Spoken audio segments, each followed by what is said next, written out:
ఎప్పుడు శోధన పనిచేసే ఉద్దేశం ఉందా? అయ్యా అయ్యగారు వెళ్తున్నాం అయ్యగారు. నేను దగ్గర ఉంటాను కానీ పనులు జరిగేలా లేవే. నేను ఉంటాను కానీ పనులు జరిగేలా లేవే. పని ఎక్కడ దాకా వచ్చింది? ఇంకో 2 రోజులు అయిపోద్ది అయ్యగారు. సరే నేను ఇక్కడ నుంచి ఉంటాను, త్వరగా చేయండి. సరే అయ్యగారు.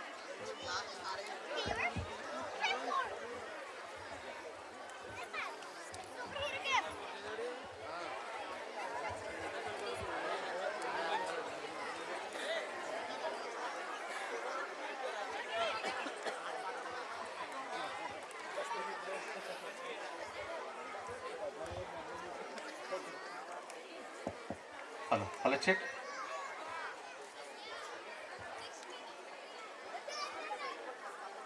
నానా ఏంట్రా?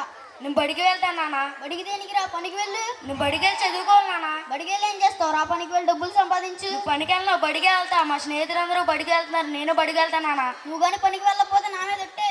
వెళ్ళు, పనికి వెళ్ళు. దండ్రా ఊర్లోకి వెళ్దాం.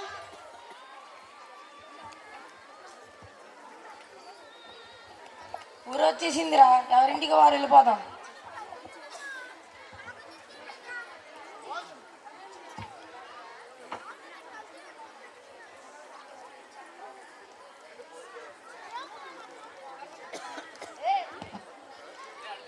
మీకు ఉత్తరం వచ్చింది బాబు, నా చదవడం రాదు, కొంచెం చదివి పెట్టవా? నేను ఇంకా చాలా మందికి ఉత్తరాలు ఇవ్వాలి, నాకు కుదరదు. ఒరే రంగయ్య, ఎంత సుబ్బారా, సరే ఉత్తరం చదివి పెట్టరా. నాకు చాలా పని ఉంది, అందుకు నేను చదవలేను.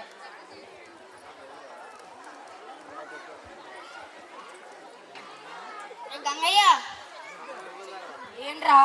ఒకసారి ఉత్తరం చదివి పెట్టరా. నాకు చదవడం రాదురా, అయినా చదివి వస్తే ఎక్కడ ఎందుకు పని చేస్తాను రా. సరేరా.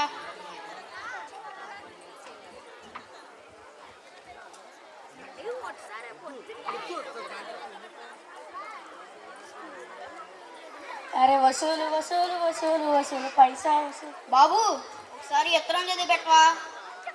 ఈ అంకిల్ నన్ను చదవమన్నాడు, ఏదో చెప్పి తప్పించుకోండి. అంకిల్ గారు, నాకు కొంచెం అక్షరాలు కనబడవు, అందుచేత నేను చదవలేను, నన్ను క్షమించండి. సరే బాబు.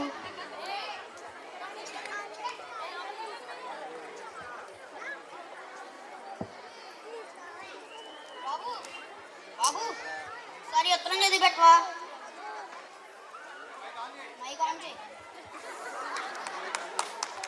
ఈ అంకుల్ నన్ను చదవమన్నాడు, నాకు చదవడం రాదు కదా, ఏదో చెప్పి నన్ను చేయి. నువ్వు ఉత్తరం నాకు చదవడం రాదు అంకుల్. సరే బాబు.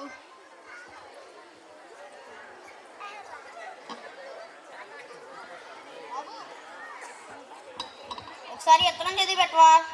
అంకుల్ నన్ను చదవమన్నాడు, నాకు ఉత్తరం చదవడం రాదు, ఇప్పుడు ఎలా? ఓ ఐడియా వచ్చింది. ఏమైంది బాబు? ఉత్తరం తెలుగులో ఉందా, హిందీలో ఉందా, ఇంగ్లీష్లో ఉందా? తెలియదు బాబు. తీసుకోండి మీ ఉత్తరం. ఎవడు చూసినా నాకు రాదు అంటున్నారు. ఇప్పుడు ఈ ఉత్తరం ఎవరు చదివి పెడతారు? నానా ఏంటి? నీకు ఈ ఉత్తరం చదివి పెడతాం వచ్చారా?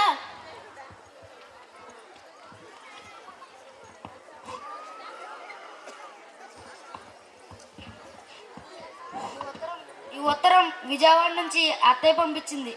అత్తయ్య కూతురికి పెళ్ళంట, వచ్చే శనివారం 4 రోజులు ముందే రమ్మన్నారు. నాకు చాలా సంతోషంగా ఉంది, ఎందుకంటే నా మేనగాళ్ళ పెళ్లి కుదిరిందంట.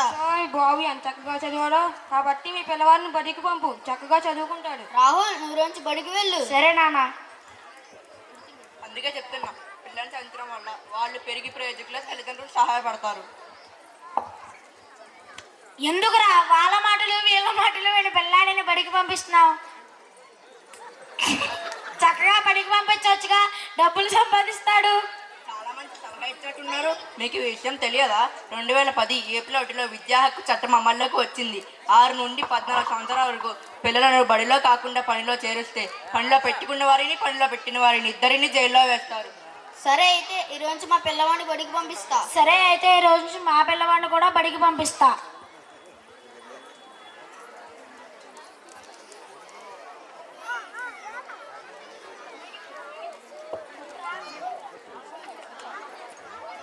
మమ్మల్ని బడికి పంపిస్తున్న మా తల్లిదండ్రులకు మరియు మాకు చక్కని చదువు చెప్తున్న మా గురువులకు పాదాభివందనాలు, ధన్యవాదాలు.